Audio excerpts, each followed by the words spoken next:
हाँ, मेरे पास एक प्रश्न आया था, 1 मिनट में मैं समाधान कर देता हूँ। हाँ, यहाँ पर है।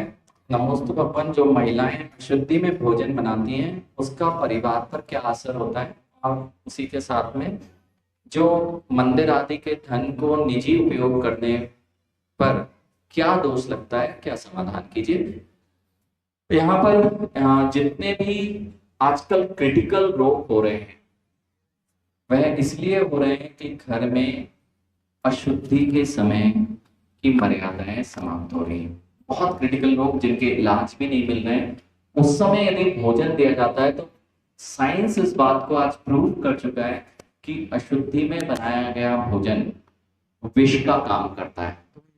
इसलिए आप लोगों को इस, अगर खिला हुआ फूल है, कितना इसका एनवायरमेंट पूरा असर करता है। यदि खिला हुआ फूल है और किसी महिला ने जो अशुद्धि में है अगर वह देख लिया तो वह शीघ्रता से मुरझा जाता है। इसलिए ये मात्र एक फिजिकल रिएक्शन या फिजिकल चीज नहीं है, ये बहुत बड़ा इसके पीछे विज्ञान है और भावनात्मक रूप से बहुत बड़ा इसमें कार्य जुड़ा हुआ है।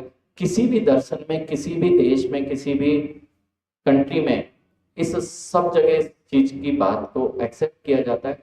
दूसरी बात है, अगर भोजन एक बनाना है, भोजन बना रहे मतलब आप जिस जिसको भोजन दे रहे हैं और बना रहे हैं वह आप सीधा सीधा उसको टॉक्सिक यानी विषैला पदार्थ दे रहे हैं, जिससे रोग नियम से आपके घर में रोगों की कमी नहीं हो सकती, निरंतर रोग बढ़ेंगे। यहाँ तक कि माँ जो बिस्तर हैं, सोफे सेट हैं, उनमें यदि आप बैठ रहे हैं तो वह अशुद्ध मतलब जिसमें बैक्टीरियाज और बहुत सारे कीटाणु जन्म ले रहे हैं, जिसके कारण रोगों की निरंतर आपके घर में वृद्धि हो रही है।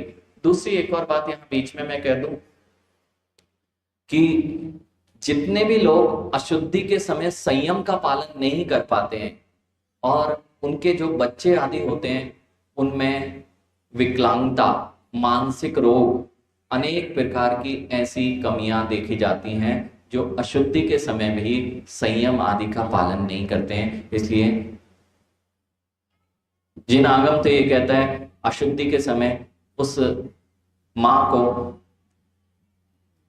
एक एकांत कक्ष में चटाई आदि पर ही विश्राम करने की और हो सके तो उपवास करें, और यदि उपवास की सामर्थ्य नहीं है तो उसको उसी स्थान पर अपना भोजन आदि करना चाहिए। ये सारे मानसिक रोग, तनाव, ये सब आपकी इस छोटी सी जो चीजें हैं उसके कारण बढ़ती जा रही हैं। दूसरी बात, देवघर देवधन, देखो भैया, दूसरे का माल हड़पोगे तो पुलिस पकड़ के ले जाती है, और मालिक का ही माल हड़पोगे तो तुम्हारा काम बनने वाला नहीं है, नियम से बिगड़ने वाला है। अर्थात जो देव शास्त्र गुरु के निमित्त से आपने कोई भी धन या कोई भी चीज अपने घर में प्रयोग की है, जब साधारण लोग अपना किसी दूसरे की संपत्ति पे, अपने भाई की संपत्ति पर अगर तुमने एक कक्ष पर कब्जा कर लिया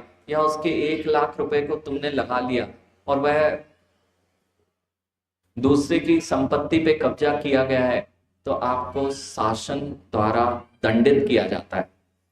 तो फिर जो देवादिदेव अथवा अरहंत देव शास्त्र गुरु के निमित्त से जब आपने कोई भी धनराशि, कमेटियां प्रयोग करती हैं, भैया बहुत संभल के करना।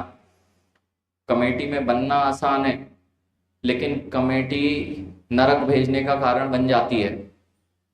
एक भी अगर मंदिर की दीवार बन रही है और सोचा कि एक आध ईंट मंदिर से अपन अपने घर में लगा लेते हैं, यानी जिन लोगों ने ऐसे किए हैं उनको बहुत ही तीव्र कर्म के उदय का सामना करना। एक छोटा सा दृष्टांत से बात समझ में आ जाएगी। एक मंदिर जो पड़ा हुआ था बिल्कुल ध्वस्त है, पुराना मंदिर है, एक एक जंगल में बिल्कुल उसके पत्थर पत्थर टूट गए थे, और वहां से एक वहीं के गांव वाले ने एक पत्थर लाके, कि टूटा हुआ मंदिर है, एक पत्थर लाके अपने घर में रख दिया।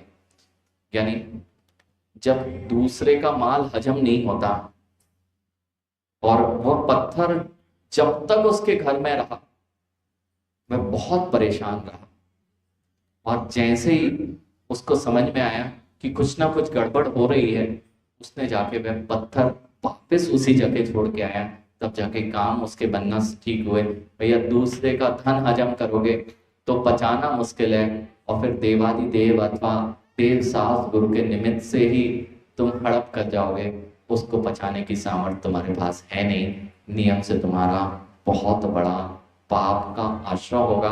और जब वह कर्म में उदय में आएगा ना, यानी एक बात ध्यान रखें, जब भी देखा होगा आपने, जितने भिखारी मिलते हैं ना, भिखारी दीन दरिद्री मंदिरों के आसपास मिलते हैं, पता है आपको क्यों मिलते हैं? और कईयों के हाथ पैर भी नहीं मिलते हैं। ये किन परिणाम, किन कर्मों का उदय होता है? जिन्होंने इन्हीं हाथों से, इन्हीं पैरों से ये देव शास्त्र गुरु के निमित्त से धन को लूटा था, विपरीत कार्य किए थे, अब ऐसे कर्म का उदय है कि भिक्षा मांगने के लिए हाथ भी नहीं होते हैं। इसलिए भैया बहुत संभल के हर क्रिया, मंदिर की नहीं, जिन शासन तो ये कहता है किसी का माल भी नहीं हड़पना है,